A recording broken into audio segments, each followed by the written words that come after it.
महादेव्याकुक्षिरत्नम्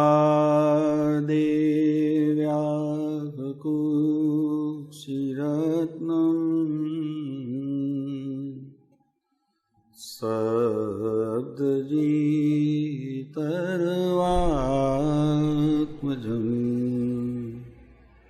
श्रीराजचन्द्रमहं वन्दे तत्त्वलोचनदायकं प्रभुतत्त्वलोचनदायकम्।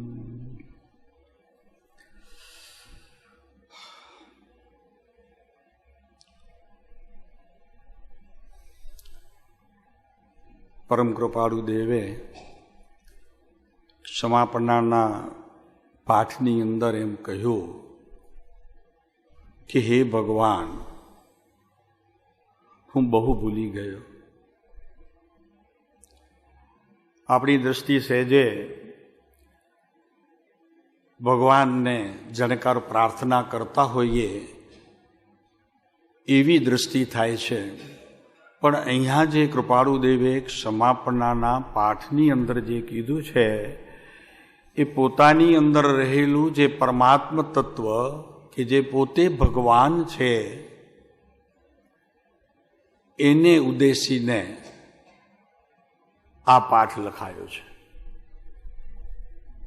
હે ભગવાન, હું બહુ ભૂલી ગયો. ભગવાનને તો કોઈ ભવમાં ભૂલ્યા નથી. ઈસાઈ હશું ત્યારે પણ, મુસ્લિમ હશું ત્યારે પણ, વેદાંતમાં હશું ત્યારે પણ, બ્રાહ્મણમાં હશું ત્યારે પણ, જ્યાં પણ હતા ત્યાં પોતાના કુળ ધર્મે અને જાતિ ધર્મે ભગવાનને તો માન્યા જ છે, નક્કી માન્યા છે. કેમ કે એ સંસ્કાર તો સહેજે સહેજે આપણને અહીંયા જ્યારે આપણે પરમ કૃપાળુ દેવની છત્ર છાયામાં રહ્યા છીએ તો એ તો નક્કી થાય છે કે પૂર્વે ભગવાન મળ્યા છે, પણ એ ભગવાન પોતાના ભગવાન વગર મળ્યા છે. એ હું ભૂલી ગયો નામે આ ભૂલી ગયો. કેમ કે એ પાછળના જે કૃપાળુ દેવના વચનો છે એ વચનો જ પુરવાર કરે છે કે સામે બેઠેલા નિમિત્ત રૂપે ભગવાનને આ ક્ષમાપણાનો પાઠ આપણને ભણવાનો પણ નથી, કહેવાનો પણ નથી, સમજવાનો પણ નથી. આ વાત તો પોતાની અંદર રહેલું જે પરમાત્મ તત્વ પોતે ભગવાન સ્વરૂપ છે એને કંઈક કેવું છે, એને કેવું છે કે હે ભગવાન, હું બહુ ભૂલી ગયો. કેટલું ભૂલી ગયો યાદ નથી, પણ બહુ ભૂલી ગયો. અત્યારે પણ હું દેવ, ગુરુ, શાસ્ત્રને જેટલું પણ સ્મરણમાં લઉં છું, કુળ ધર્મે, જાતિ ધર્મે, અને કદાચ એનાથી પણ કોઈક વિશેષ મને ગુરુ પ્રત્યેનો કંઈક આસક્ત ભાવ હોય, એમના પ્રત્યેનો રાગ હોય, તો એને પણ હું પ્રેમથી નમું છું, વંદન કરું છું, સમર્પિત થાઉં છું. પણ પ્રભુ ભીતર રહેલો જે ભગવાન છે એનો એક અંશ પણ હજી મને અનુભૂતિ સ્વરૂપ થયો હોય તો વિતરાગ માર્ગની અંદર તો એની બલિહારી છે. કેમ કે વહ સાધન બાર અનંત કિયો, રહી ગયું પોતાના પરમાત્મ તત્વને મળવાનું. એટલે કૃપાળુદેવ કહે છે કે હે ભગવાન, હું બહુ ભૂલી ગયો. મેં તમારા અમૂલ્ય વચનને લક્ષ્યમાં લીધા નહીં. ભગવાનને નથી કહેવું, સે જામે બેઠા છે એ ભગવાનને નથી કહેવું, મારે મારી ભીતર રહેલા ભગવાનને કહેવું છે કે તું ભગવાને કહેલા આગમો, શાસ્ત્રો, પ્રમાણ, નય, નિક્ષેપ જેટલા પ્રકારથી પણ નવ તત્વોને વિસ્તારપૂર્વક કે સંક્ષેપપૂર્વક જે કાંઈ પણ કયા હોય તે મેં લક્ષમાં જ લીધા નહીં, એટલે એના તરફ તો કદી મારો જ્ઞાનનો ઉપયોગ જ ગયો નહીં. કૃપાળુદેવને જોઈએ તો સર્વજ્ઞ વિતરાગ પદ યાદ આવે. તો સર્વજ્ઞ વિતરાગ પદ કેવું હોય એનું અહીંયા પ્રતિબિંબ છે. અને એ પ્રતિબિંબથી મારી ભીતર રહેલો ભગવાન એ પણ આના જેવો જ છે, બલકે એ જ છે એવું લક્ષ્ય પ્રભુ મેં હજી આપના વચનો દ્વારા, આપના કહેલા તત્વો દ્વારા, આગમો દ્વારા, સૂત્ર શાસ્ત્રો દ્વારા મેં હજી કદી પણ દ્રષ્ટિ કરી નથી. એટલે અમૂલ્ય વચનને લક્ષ્યમાં લીધા નહીં. પોતાને જ કહે છે, ભગવાનની સામે કહે છે તો એ તો સાક્ષી રાખે છે, બાકી કહે છે તો પોતાની ભીતર રહેલો જે જ્ઞાન છે અને જ્ઞાનથી પરિપૂર્ણ એવો જે આત્મા છે એ તત્વને અહીંયા કહેવામાં આવે છે.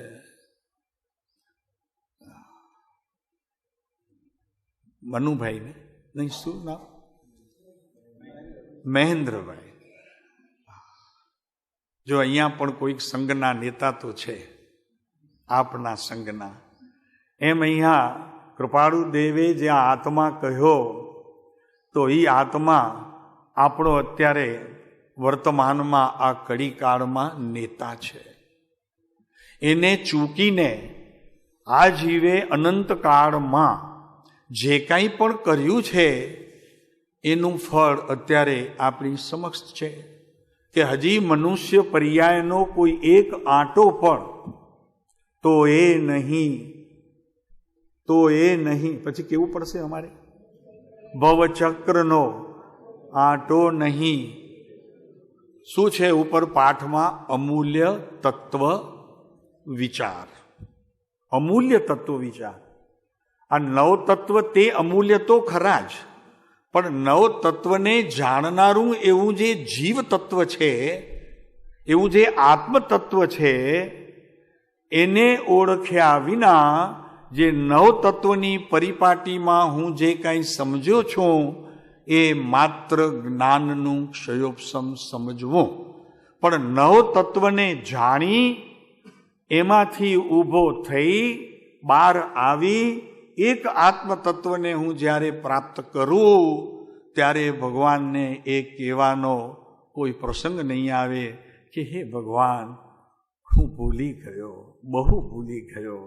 આપના અમૂલ્ય વચનોને લક્ષ્યમાં લીધા નહીં, તમારા કહેલા અનુપમ તત્વનો મેં વિચાર કર્યો નહીં. પ્રભુ કે ક્યારે કરીશ, ક્યારે કરીશ? હવે તો નહીં ચૂકતો. કૃપાળુ દેવ એમ આપણને કે હવે તો અમે પ્રત્યક્ષ આ પંચમ કાળની અંદર પરમાત્મ સ્વરૂપે બિલકુલ તારી સામે ઊભા છીએ. આ પરમાત્મ તત્વ છે. પરમ કૃપાળુ દેવ એટલે પરમાત્મ તત્વ છે. આપણે તીર્થંકરને તો આ નરી આંખે નહીં જોયા હોય, અને જોયા હશે પૂર્વમાં તો અત્યારે એની સ્મૃતિ નથી. તો આ પુરુષને જોયા પછી એમ થયું કે આનાથી વિશેષ પરમાત્માનું શું સ્વરૂપ હોઈ શકે? આનાથી એમની મુદ્રા તીર્થંકર પરમાત્માથી આનાથી વિશેષ શું હોઈ શકે? બસ આ જ છે, આ જ છે.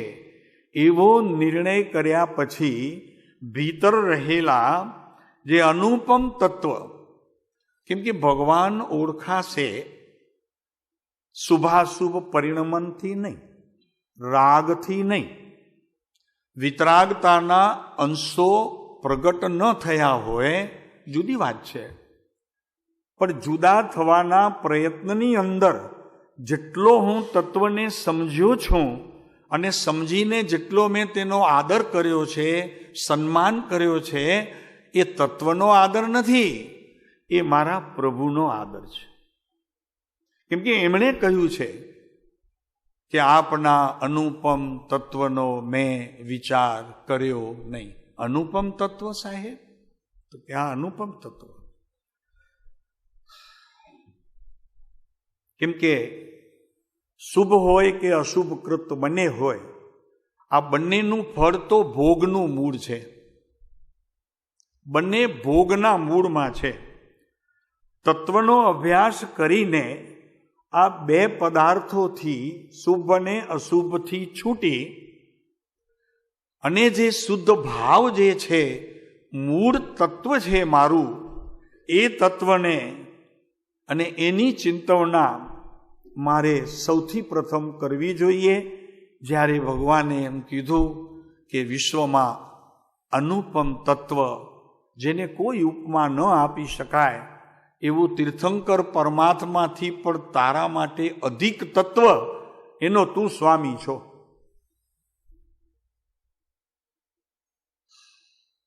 બોલો મહેન્દ્રભાઈ.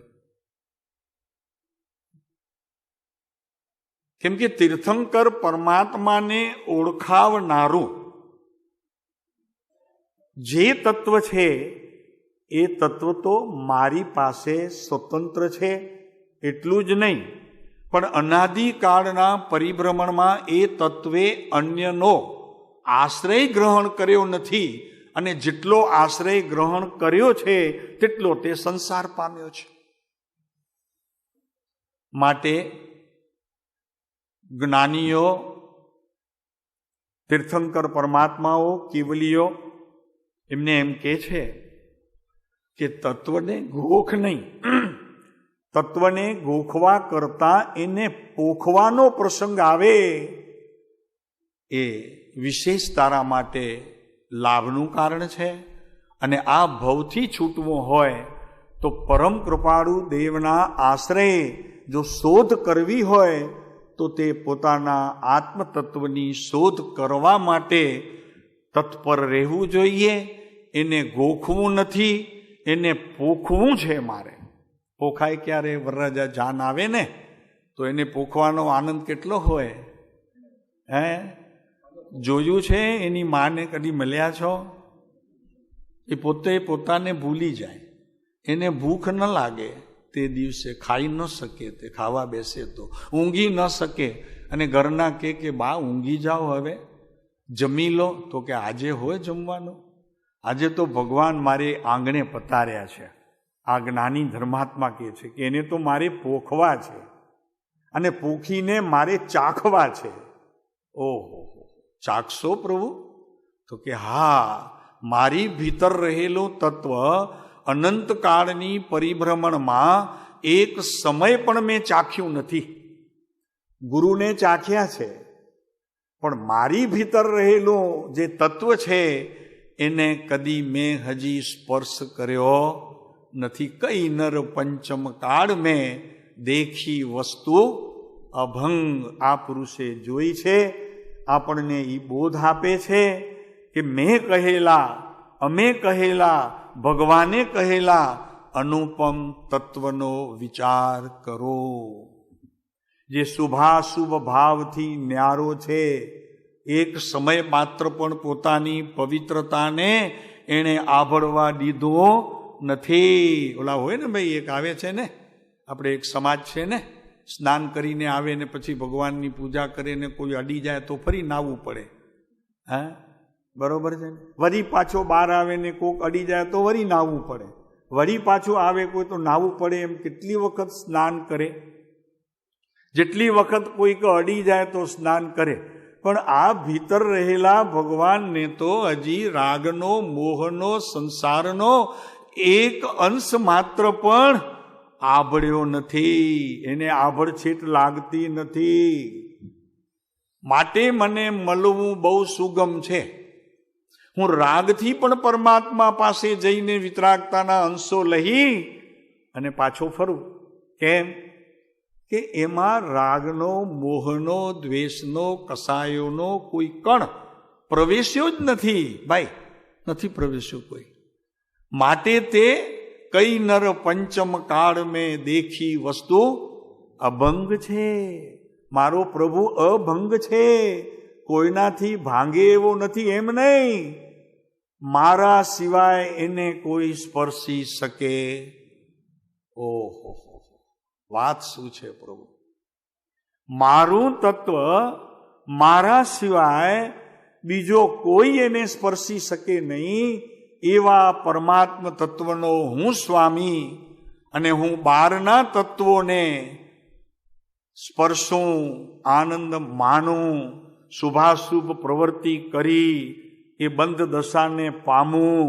એના કરતાં તો પ્રભુ એક સમય એવો આવે કે નિરંતર મારા પ્રભુની સ્મૃતિ લઈને એનો વહેલામાં વહેલી તકે સ્પર્શ કરું.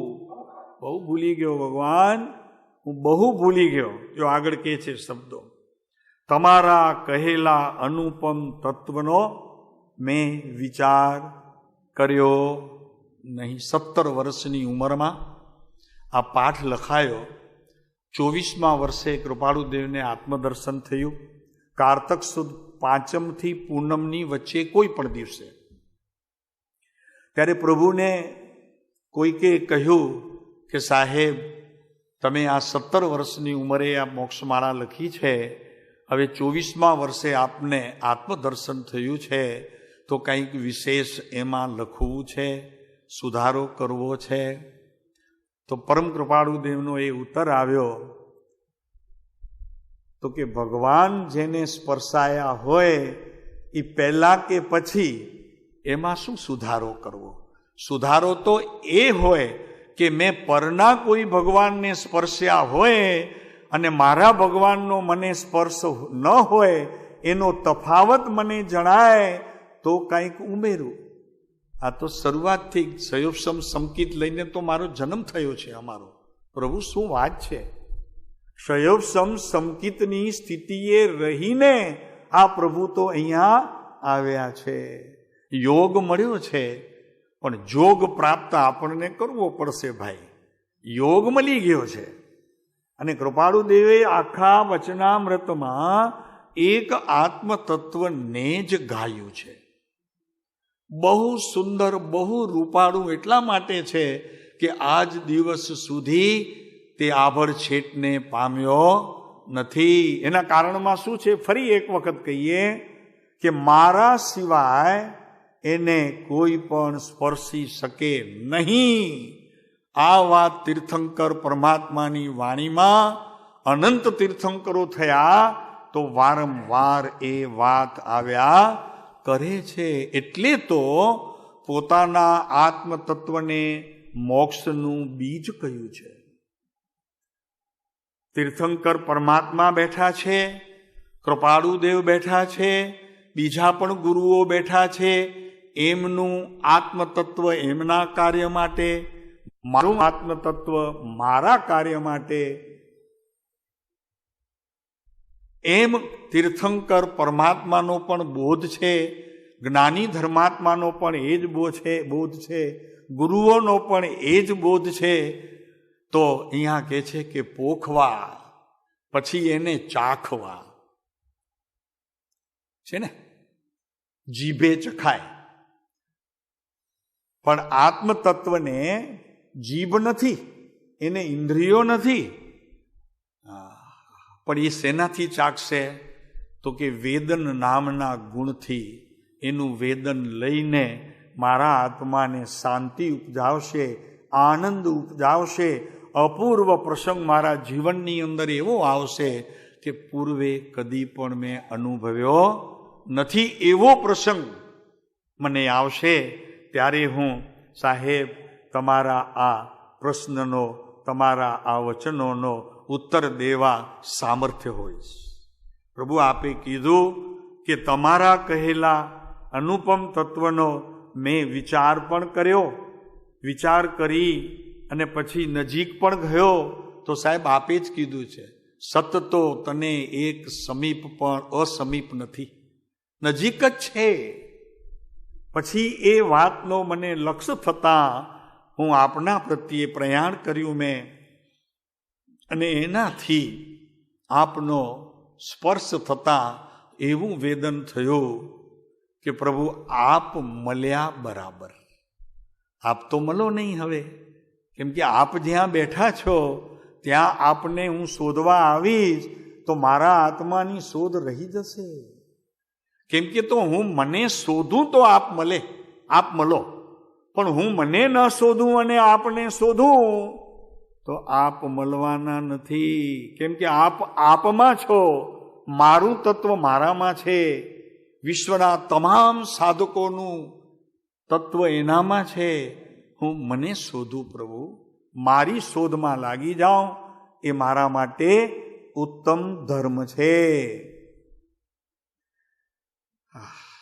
પછી ચાખવું, પછી એને રાખવું પોતાની પાસે, ચાખીને બરોબર લાગે ને, બરોબર લાગે ને તો કે ના આ જ છે.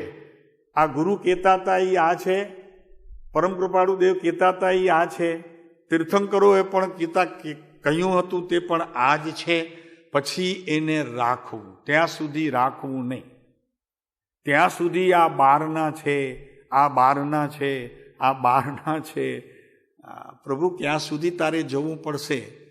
આ દેવગુરુ શાસ્ત્ર પણ તારી ભીતર નહીં પ્રવેશે, તું એમાં નહીં પ્રવેશે, એ પણ તારી બહારની વસ્તુ છે. તારી વસ્તુ તારી પાસે છે. તું તને મળીશ ત્યારે દેવગુરુ શાસ્ત્ર કેવા હોય એનો તને ખ્યાલ આવશે, લક્ષ્ય આવશે. ત્યારે કૃપાળુદેવને કહીશું કે સાહેબ આપના અમૂલ્ય વચનોને મેં લક્ષ્યમાં લીધા નહીં, હવે મારા માટે નથી લીધા, હવે લીધા સાહેબ. પાઠ તો ક્ષમાપણાનો છે, પણ મૂળ વાત એમાં તત્વની ભરી પડી છે. ભગવાને એટલે પરમ કૃપાળુ દેવે આખો તત્વ અહીંયા મૂકી દીધું છે. ક્ષમાપણા તો સાચી એ છે કે આ વિશ્વની અંદર મારા આત્માને કોઈ હાનિ પહોંચાડી જ ન શકે. મને પહોંચાડી શકે, પણ મારા આત્માને કોઈ વિશ્વમાં એવો પદાર્થ નથી ભાઈ કે જે મને નુકસાન કરી શકે, મને રાગમાં નાખી શકે, મને દ્વેષના કાર્યોમાં નાખી શકે, મને ક્રોધના કાર્યોમાં નાખી શકે. એવો કોઈ પણ પદાર્થ વિશ્વમાં જો શોધ્યો મળે તો લાવજો ને પ્રભુ, આપણે જોઈશું એને કે કેમ જાય છે મારી ભીતર. ત્યાં એડમિશન જ નથી, જાશે કેમ? પણ જાય છે કેમ? તો કે હું માનું છું માટે તે જાય છે. સમજાણું?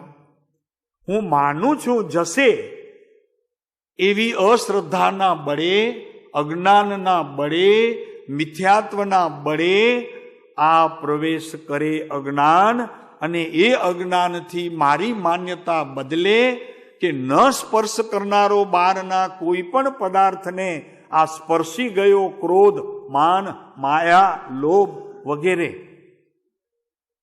કેમ કે ભગવાને 6 દ્રવ્ય જ્યાં જોયા ને, તીર્થંકર પરમાત્માએ 6 દ્રવ્ય જોયા પોતાના જ્ઞાનમાં.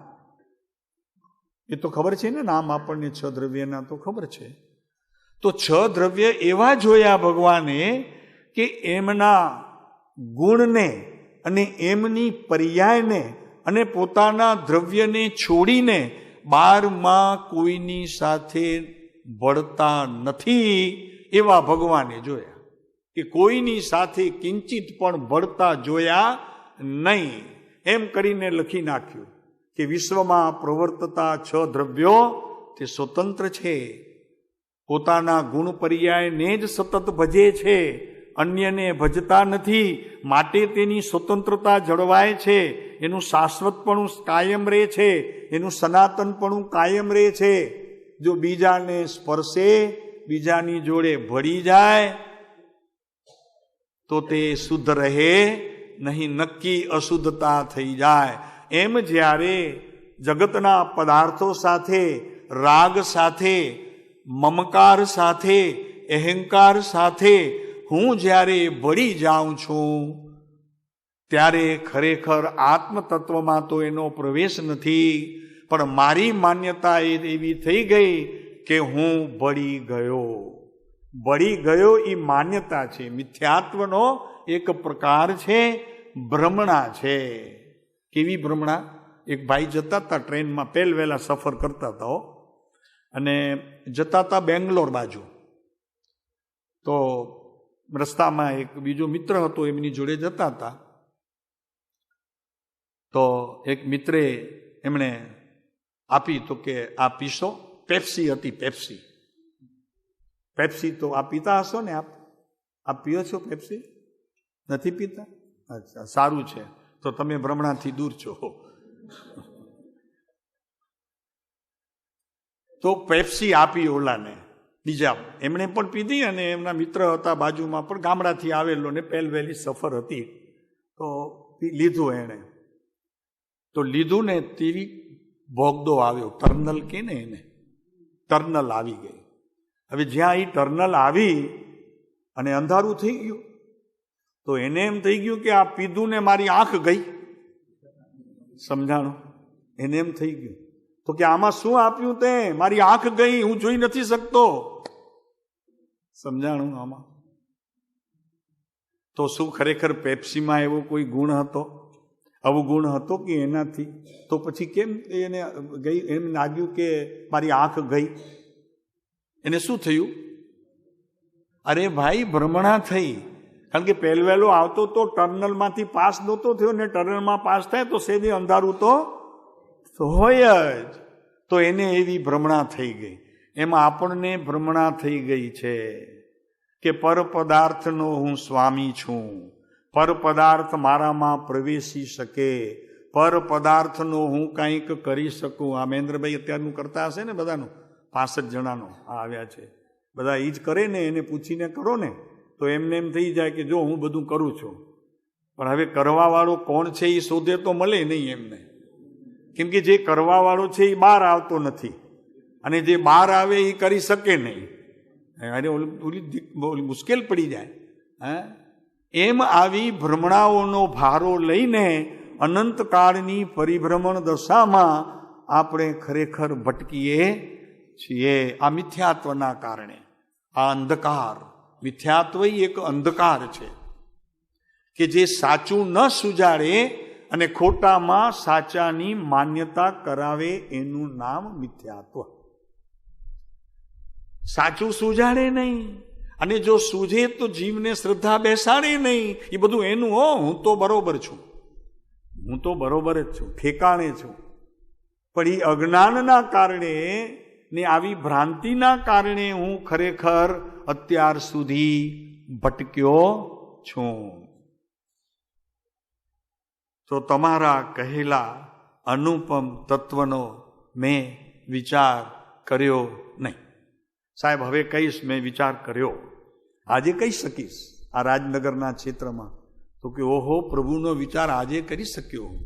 મારી ભીતર રહેલો પ્રભુ કેટલો શક્તિવાન છે કે અનંતકાળની પરિભ્રમણમાં કોઈ ભવ 84 લાખ યોનિમાં ભટક્યો, પણ એણે તે સ્પર્શ કર્યો નથી. એને સ્પર્શ્યો નથી, જરાય સ્પર્શ નથી કર્યો.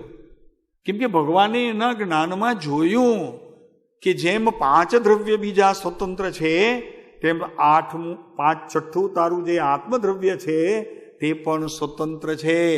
એની શુદ્ધતા હજી સુધી ક્યાં પણ ગઈ નથી.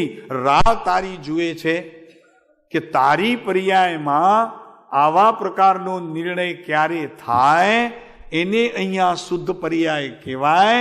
અને એ શુદ્ધ પર્યાયનું ખરેખર તારા શુદ્ધ આત્મતત્વને મળવાનું થાય ત્યારે કહી નર પંચમ કાળ મેં દેખી વસ્તુ અભંગ. એનું વેદન થતા પ્રભુ મળ્યાનો આનંદ આવે. તો ક્ષમા તો ઈ છે, આપણી વાત જરા એકલી ક્ષમાની કરી લઈએ. તો ક્ષમા તો ઈ છે કે કોઈ પણ વેરી મારા આત્માને હાનિ પહોંચાડી શકે જ નહીં. એના જેવી કોઈ ક્ષમા નથી. આ નિર્ણય કરી રાખો, પછી જુઓ ક્ષમતા કેટલી રહે છે.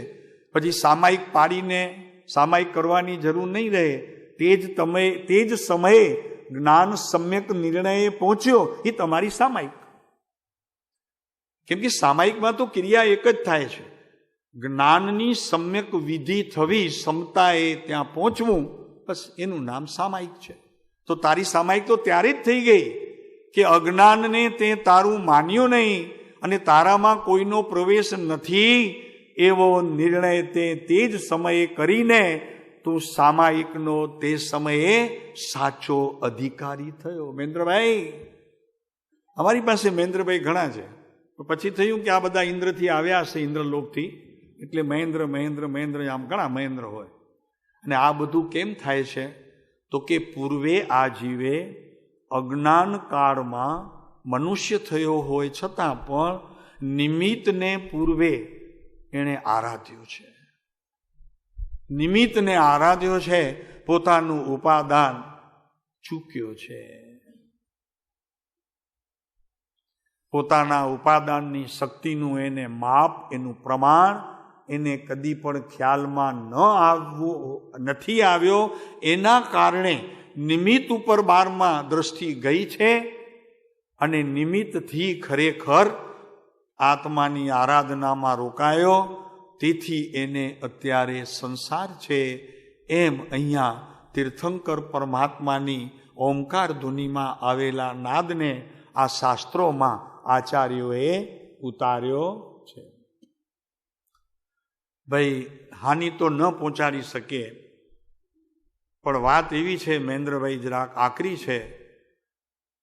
મારા આત્માને કોઈ લાભ પણ અપાવી શકે. કઠણ છે જરી. તો કે બાપાજી અપાવી શકે કે નહીં? તો કે ના. કેમ કે એ જ તો જૈન દર્શનનું શિખર છે કે ગુરુથી પણ નહીં અને ગુરુ વિના પણ નહીં. આનો ભેદ સમજવો પડશે આપને. ગુરુ વિના પણ નહીં અને ગુરુથી પણ નહીં. આ જૈન દર્શનનું શિખર છે. અને કૃપાળુદેવે 6 પદમાં તો લીધું, ભક્તિનો કરતા છે માટે મારો છે, એમ કદી જોયું નથી, એવા સત્પુરુષોને મારા નમસ્કાર છે. તમે ભક્તિ કરતા રહો, મારા શરણે રહેતા રહો, મારું નામ, પદ, કીર્તિ, પ્રતિષ્ઠા વધતી રહે. એ જૈન નહીં, એ જૈન ધર્મ નહીં. જૈન ધર્મ તો એ છે કે શિષ્યને પોતાના જેવો કરી અને પોતે પણ છૂટી જાય અને શિષ્યને પણ છૂટવાનો પ્રસંગ આપે. એનું નામ જૈન દર્શન છે. શું ભરતભાઈ, આવું છે પ્રભુ. અમારા ભરતભાઈ અમદાવાદના કોલેજના પ્રિન્સિપાલ છે. હવે તો રિટાયર થઈ ગયા. પહેલાં પ્રોફેસર હતા, પછી પ્રિન્સિપાલ હતા.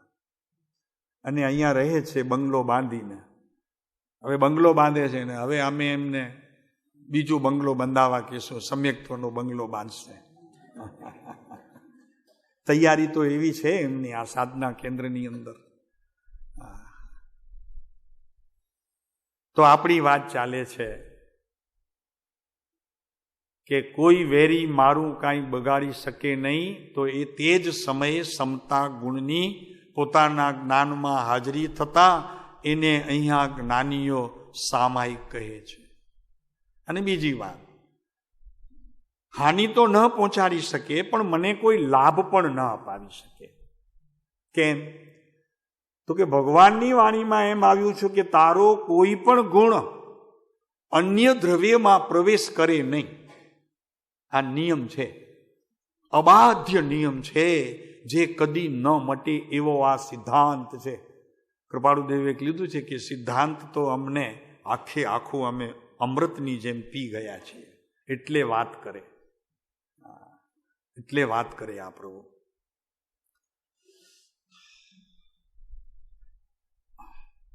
એમ પણ નહીં. કોઈ મારી નિંદા કરે, શક્ય જ નથી, કરી શકે જ નહીં.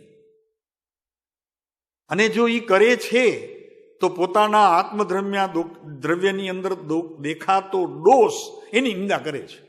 મારી નિંદા ન કરી શકે, મારી પ્રશંસા ન કરી શકે. હમણાં કરીને બધી હમણાં પ્રશંસા ન કરી શકો. અને કદાચ આપ કરો એમ માનો તો મિથ્યાત્વનો પાપ લાગે. આ બધું કરવાનું છે, પણ એટલું જુદું રહીને કરવાનું છે કે ક્યાંય પણ આ આત્મતત્વ એનાથી પ્રવર્તતું સમય સમયે જ્ઞાન અને એમાં પ્રવર્તતો દર્શન નામ શ્રદ્ધા, પછી ચારિત્રની વાત પછી લઈએ, આચરણ, એ બેને જરી પણ મલિન કર્યા વગર આપ જ્ઞાતા દ્રષ્ટાપણે આ કાર્ય કરી શકો તો છૂટા રહેવાથી લાભ શું? તો કે ભગવાનની વાણીમાં આવેલું 6 દ્રવ્યની સ્વતંત્રતાનો એ ઢંઢેરો મારા જ્ઞાનની અંદર હવે એવું સ્થિર થઈ ગયું છે કે હવે મને કોઈ ફેરવી શકે નહીં.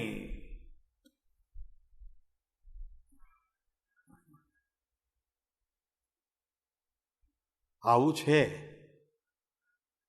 મહેશભાઈ શું કરશું બોલો?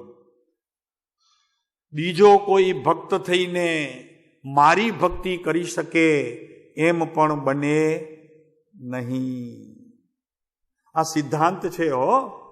કરતા હોઈએ તે કરવું, પણ જુદા રહીને કરવું, અલિપ્ત રહીને કરવું. પાડોશીમાં કંઈક તકલીફ થાય તો મને કેટલું દુઃખ ભાઈ મહેન્દ્રભાઈ, કેટલું દુઃખ. પાડોશીમાં કાંઈ પણ તકલીફ હોય તો મને કેટલું દુઃખ. અર એનાથી તો વધુ નહીં ને. અર અને મારા ઘરમાં તકલીફ થાય તો અર કહેવા માટે શબ્દોનો ઉચ્ચાર જ બહાર ના આવે. એટલો હું હેબતાઈ જાઉં, સમજાય ને, સ્વર જ બહાર ના આવે. એમ પ્રભુ આ તો એવું છે કે આ બધું જે કાંઈ થાય એ મારા પાડોશમાં થાય છે. તો દેહ મારો પાડોશી છે, મન બુદ્ધિ મારી પાડોશી છે. મારું અજ્ઞાન જે અત્યારે પ્રવર્તે છે એ તો પાડોશી પણ નથી. પાડોશી નથી. પાડોશી સવાનો ઢોંગ કરે છે અને મને ફેરવે છે. એ ઢોંગી છે, ઢોંગી બાવા, એ ઢોંગી છે. અને જ્ઞાન જેવો થઈને આવે ને એને ઢોંગી કહેવાય. છે તો અજ્ઞાન, છે તો કરતા પણ એ પોતાને માને છે, અને ખરેખર છે તો કરતા થઈને આવે છે. એ તો ઢોંગી છે. ઢોંગી સમજાય ને ભાઈ? જે ન હોય એવું કરીને બતાવે, કહીને પણ બતાવે અને બીજાને ભોળવે, એ ઢોંગી. અને એવા ભોળવાઈ જઈએ એવા આપણે હવે તો રહ્યા નથી. તો બોલો, હવે નયા નથી. કેમ? કે મને પરમ કૃપાળુ દેવના વચનો મળ્યા છે. પરમ કૃપાળુ દેવના વચનો મળ્યા છે. અને એ વચનોની તાકાત એવી છે કે હું ઊંઘમાં પણ હોઉં તો પણ હવે અજ્ઞાનથી જરા બી ગભરાતો નથી. આચાર્ય કહે છે એક જગ્યાએ, પદ્મધારી મલદેવ એમ કહે છે કે વિભાવ તો અસતની ભૂમિમાંથી ઉત્પન્ન થયેલો પદાર્થ છે. હું એમાં જરાય ડરતો નથી હવે. બોલો, આપ ડરો છો? આપ ડરો છો? તો આ નક્કી કરો ને કે વિભાવ એટલે શું?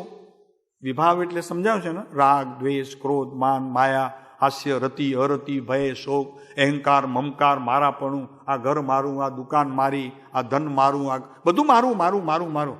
અત્યારે બેગ લઈને ભલે બધા નીકળ્યા છો, પણ એમાં એક વસ્ત્ર પોતાનું ન મળે તો ખબર પડે. મારી સાડી મળતી નથી અને આ ભાઈ કે મારો શર્ટ મળતો નથી. આ ક્યાંથી કાઢ્યું મારું? એ અજ્ઞાનની ઉત્પત્તિ છે. સમજાણો? એ અજ્ઞાનનું કાર્ય છે. એ ઢોંગી બાવાનું કામ છે. એ ઢોંગી બાવા અંદર બેઠો છે ને, અજ્ઞાનપણે એનું કામ છે. મારી બેગ મળતી નથી એ તો ખરું, પણ સુવાની પથારીમાં પણ કંઈક ચાદર આગી પાછી થાય તો જો મળે નહીં તો રાત એમને એમ જાય. કેમ કે પોતાની ચાદર વગર ઊંઘ આવે નહીં, એને ગંધ જોઈએ. સમજાણો? પોતાની ચાદરની ગંધ આવ્યા વિના એને ઊંઘ આવે નહીં. એ ક્યારથી શીખ્યો છે? તો કે નાનો હતો ત્યારથી, માના પેટમાં હતો ત્યારથી. અરે નથી ભાઈ, એમ અનંતકાળથી. કેમ કે મારાપણું ક્યારે પણ એ ચૂક્યો નથી.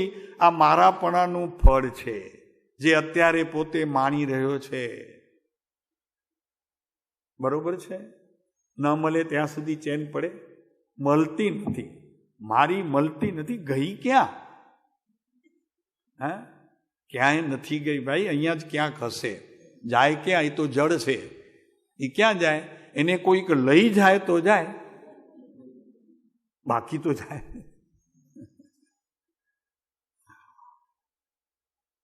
ઓહો,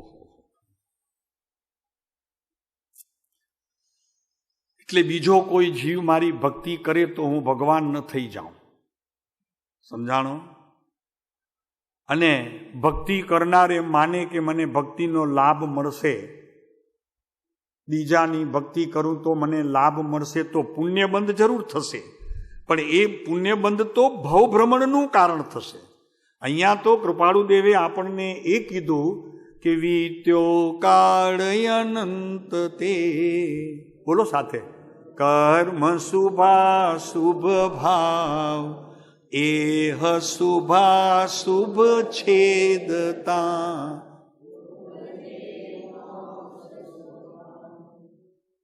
હજી તો ઉપજે હો ત્યાં, હજી તો એનું ઉત્પન્ન થવું. પછી તો ઉત્પન્ન તો અત્યારે પ્રત્યેક સમયની પર્યાયમાં તો એ ઉત્પન્ન છે જ. એના વિના એક સમય પણ એનું પરિણમન નથી. સમજાય છે? તો એ તો ઉત્પન્ન છે જ. પણ મેં ક્યારે માન્યું કે મારું જ્ઞાન સમ્યકપણે ઉત્પન્ન રૂપે છે? એનું સમ્યકપણું ક્યાં પણ ગયું નથી. સતપણું ક્યારે પણ એણે છોડ્યું નથી.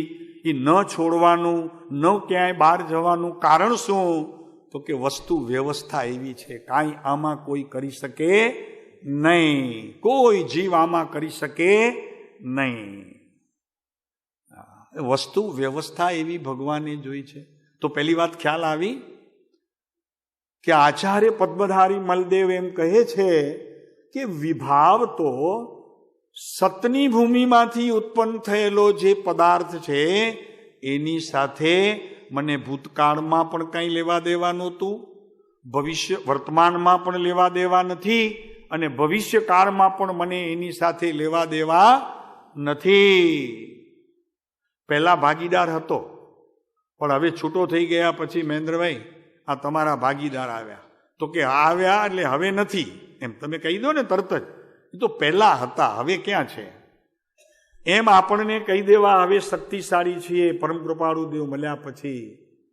હા, હવે કહી શકીએ કે હમણાં પણ નથી, ભવિષ્યમાં પણ મને થવાનો નથી, અને ભૂતકાળમાં પણ તે હતો નહીં. માત્ર મેં અજ્ઞાનપણે મિથ્યાત્વના કોઈક ઉદયના કારણે, સાચા ગુરુ ન મળ્યા એને કારણે મેં માન્યું હતું. તો માન્યાનું દુઃખ છે. આ દુઃખ શેનું છે? માન્યાનું દુઃખ છે. અને સુખ પણ માન્યાનું હોય. કાલે અમે કીધું હતું આ માન્યાનું સુખ કેવું હોય. હવે સાલું બહાર તો કહીએ દુનિયામાં કે 4-5 બંગલા બતાવી દઈએ અને કહીએ આ મારું છે, આ મારું છે, ને કોઈ ઘરવાળો બહાર નીકળે તો ચાલો આ ચોર છે, આ કાંઈક નિયત એની સારી નથી લાગતી, કાંઈક રાતના ઘૂસે નહીં ઘરમાં ને ચોરી કરે નહીં, એટલે આપણે પોલીસને ફોન કરીને બોલાવી લઈએ. સમજાય છે? કેમ કે નિયત સારી નથી. પર પદાર્થને મારું કેવું એની નિયત બરોબર નથી. આપની નિયત કેવી છે? શરીરને આપણું માનીએ તો આપણી નિયત કેવી? ખોટી. આપણું ઘર જે છે, આપણા ઘરને આપણું માનીએ ભાઈ, નિયત કેવી? તમારું નામ શું ભાઈ? હે? લલિતભાઈ. અહીંયા પહેલી સીટમાં બેઠા હોય ને એનું બધાનું નામ આવે. કેમ કે નિયમ એવો છે, પહેલી સીટમાં બેસનારા વિશેષ રોગી હોય. એમ્બ્યુલન્સ એમના માટે હોય ને, બગાડતા જાય બગાડતા જાય બગાડતા જાય બધાને. તો લલિતભાઈ, આ વાત કોની ચાલે છે? કોની વાત ચાલે છે? આ કથા કોની ચાલે છે? મારી કથા ચાલે છે. અને કથાની વ્યથા પણ કોની ચાલે છે? તો કે એ પણ મારી ચાલે છે.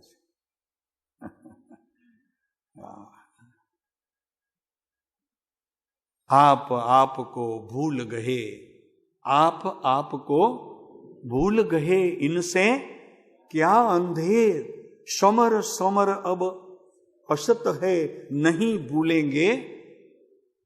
હવે નહીં ભૂલું, હવે નહીં ભૂલું, મારા આત્માને નહીં ભૂલું, બધાને ભૂલી જઈશ, બધાને ભૂલવાની હે પ્રભુ મને શક્તિ આપજો. દેવગુરુ શાસ્ત્ર સાચા હોય એને પણ હવે હું ભૂલીશ.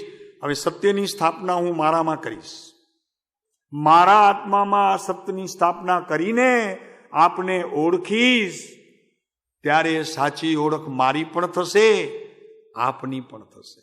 અત્યારે તો હું અજ્ઞાનથી, રાગથી, મોહથી અને ક્યારેક ક્યારેક ભયથી, ભય લાગે તોય ગુરુ પાસે દોડી જાઉં, તીર્થંકર પાસે દોડી જાઉં, ભય લાગે ત્યારે.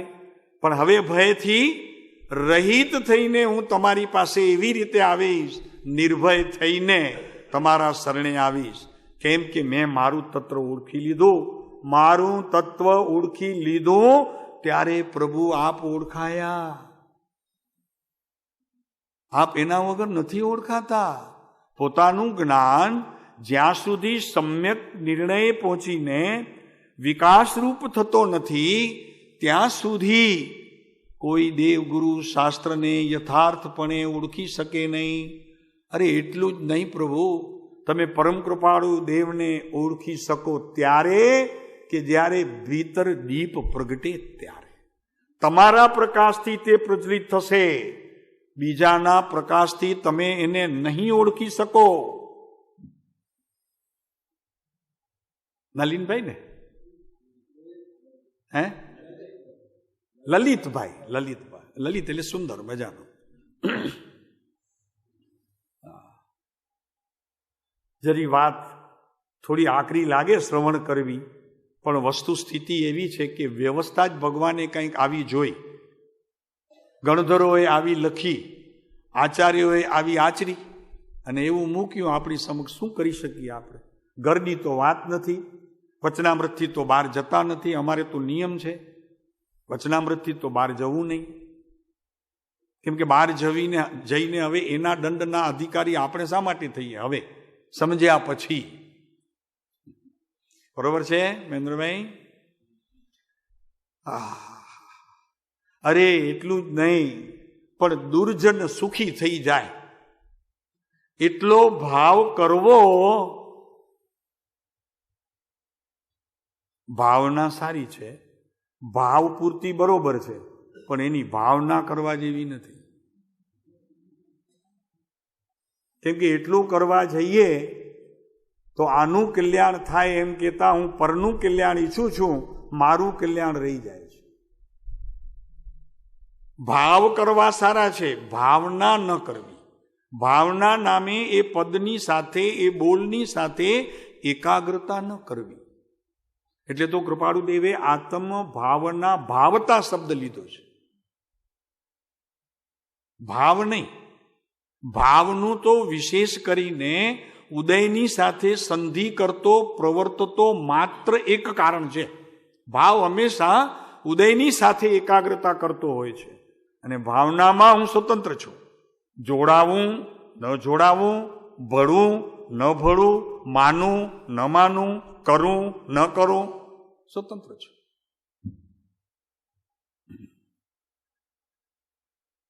તો દુર્જન સુખી થઈ જાય. દુર્જન, આને દુઃખ છે તો એ સુખી થઈ જાય. અને ધનનો લોભી કોઈ હોય તો મારું ધન લઈ જાય. આવા બધા ભાવ કરવા, એને અહીંયા જ્ઞાનીઓએ મિથ્યાત્વનો સૂક્ષ્મ પ્રકાર કહ્યો છે.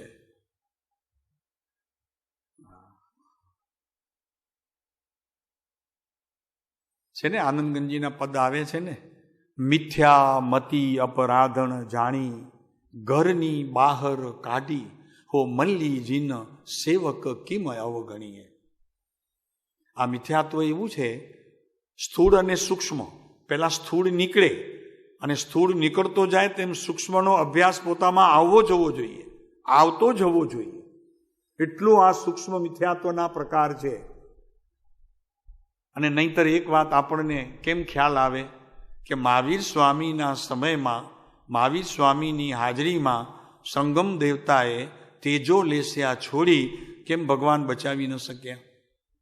આપની પાસે ઉત્તર હોય તો કહો. ભગવાને એમના શિષ્યોને બચાવ્યા નહીં. અને હવે માની લો બચાવે તો શું થાય એ પણ કહી દો ભેગું. પહેલા તો બચાવ્યા નહીં એ વાસ્તવિક સત્ય હકીકત, અને હવે જો બચાવે તો શું થાય આપણે ખ્યાલ આવે છે? અને ન બચાવ્યા એ તો વાત ખરી છે, આપ કબૂલ કરો છો, વાંચ્યું છે મહાપુરાણમાં. તો એ કેમ, શા માટે? અરે એક મા હોય એ પોતાના બાળકને બચાવે, એક સારો સજ્જન પુરુષ હોય એ પણ કોઈકને માર પડતી હોય તો બચાવે, એક બળવાન પુરુષ હોય એ પણ નિર્બળને બચાવે. તો આ ભગવાન મહાવીર તો એટલા બળવાન હતા, ધારે એ કરી શકતા હતા, તો પોતાના શિષ્યોને કેમ તેજો લેસ્યાથી બચાવ્યું નહીં? વાત તો સત્ય છે, બચાવ્યું નહીં એ તો વાત તો ખરી છે. અચ્છા, એક વાત, દુર્યોધનના ભાઈ દુશાસને દ્રૌપદીના ચીર ખેંચ્યા ત્યારે ભીષ્મ પિતામહથી કરી અને બધા ધુરંધર બેઠા હતા, એક કૃષ્ણ સિવાય. 5 પાંડવોમાં એટલું બળ હતું અને ભીષ્મ પિતામહમાં તો એટલું બળ હતું કે ખાલી આંગળી ઝાલે દુશાસનની તો એ છૂટી ન શકે. તો કેમ બધા જોતા રહ્યા? આપની પાસે ઉત્તર હોય તો અમને કહેજો, પછી, હમણાં નહીં કહેતા, વાંધો નહીં, પછી કહેજો.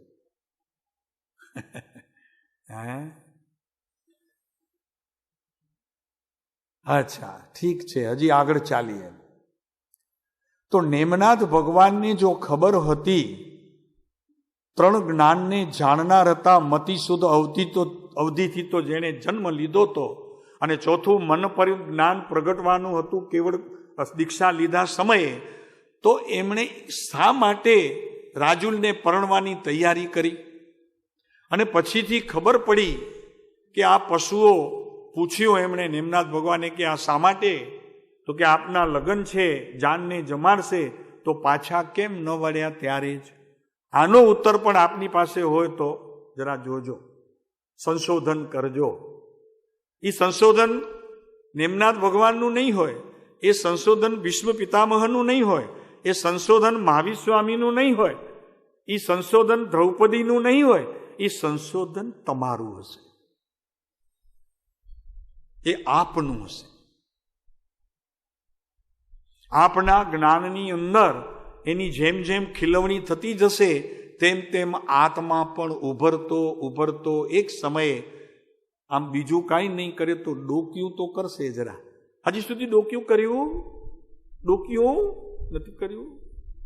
ડોક્યું આમ જરા આવે તો કે જોઉં તો કરો, અને એની પાસે જવા જેવું છે કે નહીં, એમ સજ્જન લાગે છે કે નહીં જરાક, એમ એટલું. કારણ કે મોઢા ઉપર એ તો ઓળખી જાય ને તરત જ. સજ્જનને દુર્જનતાનો આખો ચિતાર તો અહીંયા આવી જાય છે. મહેન્દ્રભાઈ, હા, પ્રતિબિંબ છે ને, પ્રતિબિંબ છે. હેજી, હા, કર્મની વાત તો એવી છે, કર્મ નામે અહીંયા આચાર્યોએ વાત મૂકી, કેમ કે જીવો અજ્ઞાનને સમજી ન શક્યા અને જ્ઞાનને ન સમજી શક્યા. જ્ઞાન ન સમજાય તો સ્વાભાવિક છે, કેમ કે અજ્ઞાન જેટલું સમજાતું ગયું તેમ તેમ કર્મની વાત ધીરે ધીરે જતી રહી જ્ઞાનીઓના જ્ઞાનમાંથી. અને એક અજ્ઞાનથી આ કર્મ નામ શું છે? તો કે કર્મ ઈ છે કે કોકના નિમિત્તથી ઉત્પન્ન થયેલું એવું જે અજ્ઞાનપણે અને મિથ્યાત્વપણે ઊભું રહેલું કાર્ય, એનું નામ છે કર્મ. સમજાય છે? કર્મના કારણે નહીં, પોતાની ભૂલના કારણે. સમજાય? આ વાત બહુ સમજવા જેવી છે. કારણ કે કર્મ કહેતા નથી કે મને તમે જુઓ, મારી સાથે ભલો ભળો. જો એમ હોય તો કૃપાળુ દેવને 24મા વર્ષ પછી પણ કર્મ હતા, પણ ક્યાંય ભળ્યા નહીં. કારણ કે ભળવું ન ભળવું એમાં સ્વતંત્ર છે જીવ. કર્મોની સાથે ભળવું જરૂરી નથી કે ભળવું જ પડે. નહીં, બિલકુલ નહીં. એમાં તું સ્વતંત્ર છો. જવા દે એને, એ એનામાં રહે, તું તારામાં રહે. પણ કર્મ છે ખરા. કોને છે? કે જેને તત્વની યથાર્થ સમજણ નથી, એ કર્મ પાછળ પડ્યો છે. એને કર્મ કદી છોડવાના નથી.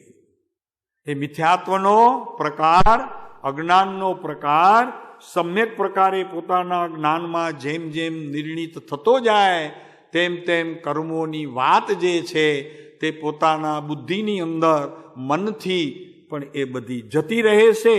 એમ અમે કહીએ છીએ ભાઈ, ગેરંટી જતી રહેશે. જૈન દર્શનની અંદર કર્મ શબ્દે કાર્ય, અને જે કાર્ય અજ્ઞાનથી થયું હોય એનાથી જે પોતામાં વિપરીતતા થઈ એને અહીંયા કર્મ નામ આપવામાં આવ્યું છે. સમજાણો?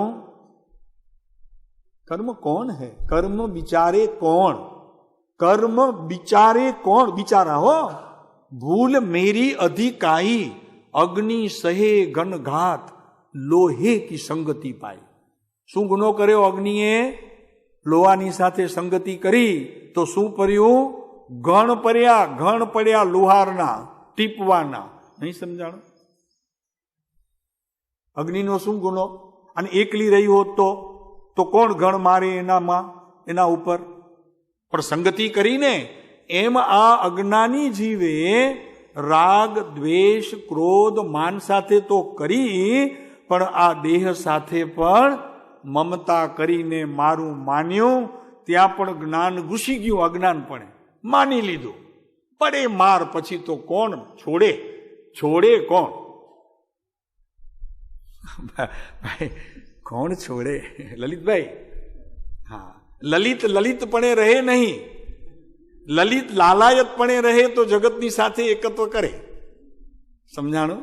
લાલાત્ય મળી જાય બધાની સાથે, પણ પોતે લલિત રહે, સદાય શુદ્ધ રહે તો કોઈની તાકાત નથી કે પોતાને કોઈ અંશ માત્ર પણ ગસરકો મૂકી શકે.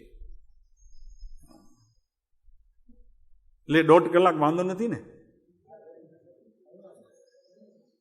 2 કલાક મને ખબર છે કે રાકેશભાઈ મને મળે, ખબર છે. મેં કીધું બહુ ખોટી પાડી છે તમે 2 કલાકની, કેજો એમને. તો કે સાહેબ એમ કીધા હતા આ 2 કલાક ને 1.5 કલાક ને હે.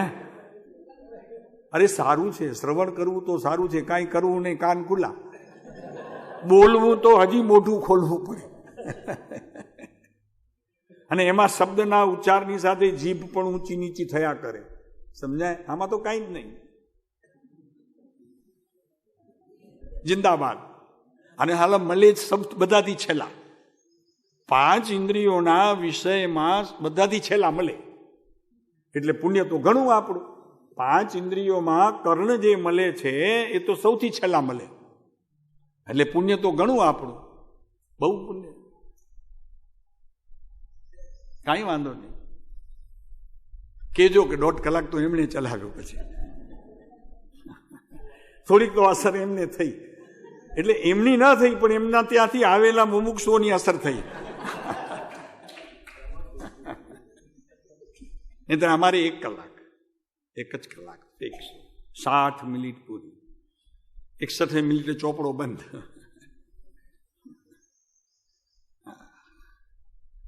તો વાત બહુ મજાની છે. ધનનો લોભી મારું ધન લઈ જાય અને દુર્જન સુખી થઈ જાય. શત્રુ મારું જીવન લઈ લે. શત્રુ હોય મારું કોઈ, અને પૂર્વે મેં કર્યું છે તો મારું જીવન પણ ભલે લઈ લે. અરે મારું સ્થાન કોઈ લઈ લે, અહીંયા બેઠા હોઈએ તો એ લઈ લે.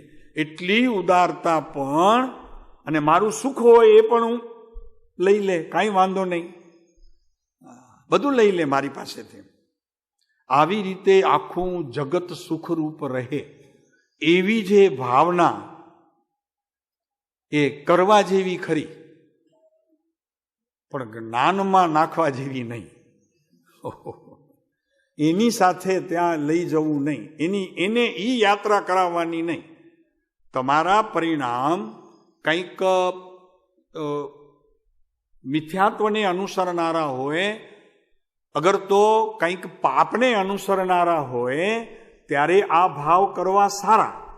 પણ જ્યારે આત્માનું ચિંતન કરવામાં હું એકાગ્ર થતો હોઉં, તમારે ચાલે ને ત્યાં ઓલી ભઠ્ઠી કઈ શું નામ છે? સાધના ભઠ્ઠી. પણ સાધના ભઠ્ઠીમાં એવો ભાવ આવે તો એને કહી દઉં, તારી અત્યારે જરૂરત નથી, તું વયો જા. હા, એમ જો નહીં કરો તો સાધના ભઠ્ઠીનું ફળ નહીં મળે. હા, કેમ કે એવી તો ઘણી એ ભઠ્ઠીઓ ચાલે છે, પણ આપણને નામ મળ્યું સાધના. તો સાધના નામે આત્માની આરાધના, અને આત્માની આરાધના એટલે જ્ઞાન સિવાય બીજું કંઈ પણ પ્રવેશવા ન દેવો એવી પ્રતિજ્ઞા લઈને બેસવું. તો આ મારું નહીં. તો ભાવના કરવી સારી છે, પણ એ ભાવ કરવો સારો છે, પણ એની ભાવના કરીને એની જોડે એકાગ્રતા કરવી તો હું જ રહી જાઉં છું, બાકી બધા આવી જાય છે. આમાં બધા આવી જાય, આખું જગત આવી જાય, પણ હું બાકી રહી જાઉં છું.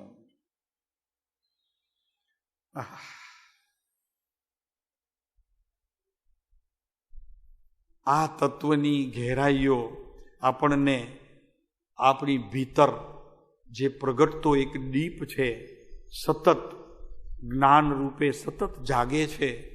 અને આવા પ્રકાર કરવાથી કહેવાથી મિથ્યાત્વનો સદાને માટે અભાવ થઈ જાય એવી આ વાત છે. આ તત્વ આપણને જીવનની અંદર એવી રીતે મૂકવું છે કે આને કોઈ પણ છેડછાડ કરી શકે નહીં. બહાર હોય તો છેડછાડ કરે, ભીતર હોય તો કોણ છેડછાડ કરે?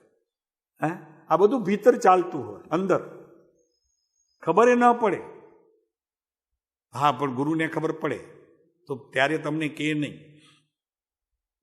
એટલે તત્વની ઘડતર કરવા જેવી છે, સમજાણો? પોખવા, ચાખવા, રાખવા અને પછી રમવું એની સાથે, એ ચારિત્ર, સમજાણો? પછી એની જોડે રમવું. આ બધું આ તીર્થમાં જે અત્યારે છે ને તમારી અહીંયા, એની જરૂર નથી. ભીતર એક એવું તીર્થ પડ્યું છે, જાવું ખરું હો, જવાની ના નથી પાડતા. કારણ કે જ્યાં સુધી ભીતર મળ્યું નથી ત્યાં સુધી બહારનું એ જવાનું છોડી દઈએ તો પછી તો શું રહેશે હાથમાં? શુભ ભાવે નહીં રહે, એમ નહીં. પણ એવું અંદર એક તત્વ રહ્યું છે સુંદર મજાનું, કે એ તત્વની એક કડી જો આપણા હાથમાં આવે ને તો આ બધું બહારનું રમવાનું બંધ થઈ જાય. જવાનું બંધ, રમવાનું બંધ, જાણવાનું બંધ, માણવાનું બંધ, કહેવાનું બંધ. તે જીવ મૌન થઈ જાય છે. એની ઘડતર કરવી પડે. તત્વ માત્ર અભ્યાસ કરી લઈએ અને એની જો ઘડતર ન હોય તો ઓલા પથ્થર જેવું થાય. પથ્થરની ભીતર પ્રતિમા છે, પથ્થરની ભીતરમાં પ્રતિમા છે, પણ એને જ્યાં સુધી બહાર ન લાવીએ ત્યાં સુધી તો માત્ર તે પથ્થર છે. એમ મારી ભીતર ભગવાન છે. હવે એ ભગવાનની રચના મારે કરવાની છે. ક્યાં કરવાની છે? પર્યાયમાં. પર્યાયમાં શું સમજીને કરવાની છે? તો કે હું ભગવાન છું. ગમે ત્યારે ઊંઘમાં ઉઠે કોઈ પૂછે તો હું ભગવાન છું, હું ભગવાન છું. પ્રભુશ્રી પાસે અગાસની અંદર એક ભાઈ આવેલા, પટેલ હતા, મોટી ઉંમરે આવેલા, ને એમને કોઈકે કીધું કે ત્યાં સમાધિ મરણ થશે તો ત્યાં આવ્યા. પછી એમણે પ્રભુશ્રીએ મંત્ર આપ્યો હતો કે સજાત્મ સ્વરૂપ પરમ ગુરુ તારે ગણવું. તો કે ના, એટલું લાંબુ મને ન ફાવે, હું ભણેલો જ નથી, મને ફાવે જ નહીં એટલું લાંબુ. પછી પ્રભુશ્રીએ કીધું તો કે બીજું કાંઈ નહીં, હવે એક કામ કર, હું કોણ છું એ તને કોઈ પણ અગાસનો માણસ મળે ત્યારે તારે પૂછવાનું કે હું કોણ છું. ખાલી આટલું પૂછવાનું કે હું કોણ છું, હું કોણ છું. તો એ જવાબ આપે કે ના આપે સામો માણસ એ જરૂરી નથી, પણ તારે આ મંત્ર પાકો કરવો કે હું કોણ છું. ધરમપુરજનને નહીં કહેતા, ઓર એની રજ સલાહ લેજો, મિત્ર ગડબડ થશે. હું કોણ છું તો કે આ ક્યાંથી શીખી લાવ્યા, આ ક્યાંની ભેટ લઈ આવ્યા? સાલ લઈ આવ્યા એની જોડે આ લઈ આવ્યા ભેગું. હું કોણ છું? બસ જ્યારે કોઈ પણ મળે તમને રસ્તામાં, મુંબઈમાં, અગર જ્યાંથી પણ આવ્યા હો ત્યાંથી એ શહેરમાં પૂછ, હું કોણ છું? તો કે આ ગાંડો થઈ ગયો છે. 8-10 દિવસ ત્યાં એક જ વાત પૂછે છે, ગાંડો થઈ ગયો છે. તો અમે તમને પૂછીએ છીએ કે તમે ડાયા છો ને? ડાયા છો ને? તમે તો ડાયા છો ને? હા નહીં પાડે, મુશ્કેલ થશે. કેમ કે ત્યાં આવ્યું હશે ને કે જ્યાં સુધી ડાયા છીએ ત્યાં સુધી ઓલો જે ભીતર ડાયો બેઠો છે એ બહાર નહીં આવે. 2 ડાયા થાય તો વિવાદ થાય.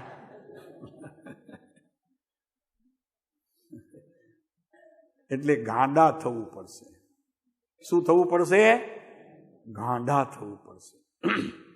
ગાંડા થઈએ તો ઓલો અંદર બેઠેલો ડાયો જે છે તે બહાર આવશે.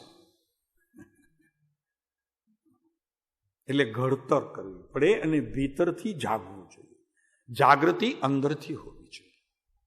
કેમ કે અંદર એક એવું મહાતત્વ છે કે જે તત્વનો અનંત કાળમાં આ જીવે એક સમય માત્ર પણ પરિચય કર્યો નથી. હવે એનો પરિચય કરવા જેવો છે. બધું ભૂલીને એનો પરિચય કરવા છે. સૌથી પ્રથમ કર્તવ્ય એ છે કે એનો પરિચય કરો. એનો પરિચય કર્યા પછી પરમ કૃપાળુ દેવ આપને સર્વાંગે એમની વિકાસની યાત્રા સુધી ઓળખ પડશે. અને એ ઓળખ આપણને જીવનમાં રાહબર થશે. જ્યારે પંથે પડશું મોક્ષના ત્યારે તો થશે, પણ સમ્યક દર્શનની ભૂમિકામાં પણ આમનું આચરણ કરેલું એ બધું આપણને કાર્યરૂપ થશે. મહેન્દ્રભાઈ ઠીક છે, આપનો સથવારો અમને સારો રહ્યો. જો હમણાં ના પાડી છે, અમે ના પાડી હમણાં કે કોઈનો આશ્રય ગ્રહણવો નહીં. આશ્રય એક આત્માનું ગ્રહણ કરવો. ને હમણાં તમારા ઓથ, તમને તમારી ઓથ મળી, સથવારો મળ્યો તો સારું લાગ્યું. ખોટું છે, પણ છતાં કેવું સારું છે? કેવા પૂરતું સારું છે કે આપનો સથવારો મળ્યો તો સથવારે આ બધા મોક્ષગામી જીવો એકબીજાની આંગળી પકડીને જેમ નાના બાળકો જનમન ગણ ગાય એમ આપણે પરમ કૃપાળુ દેવની સ્તુતિ પૂરી કરી આજનું આપણે આ અહીંયા પૂરું કરીશું. ઓમ શાંતિ શાંતિ.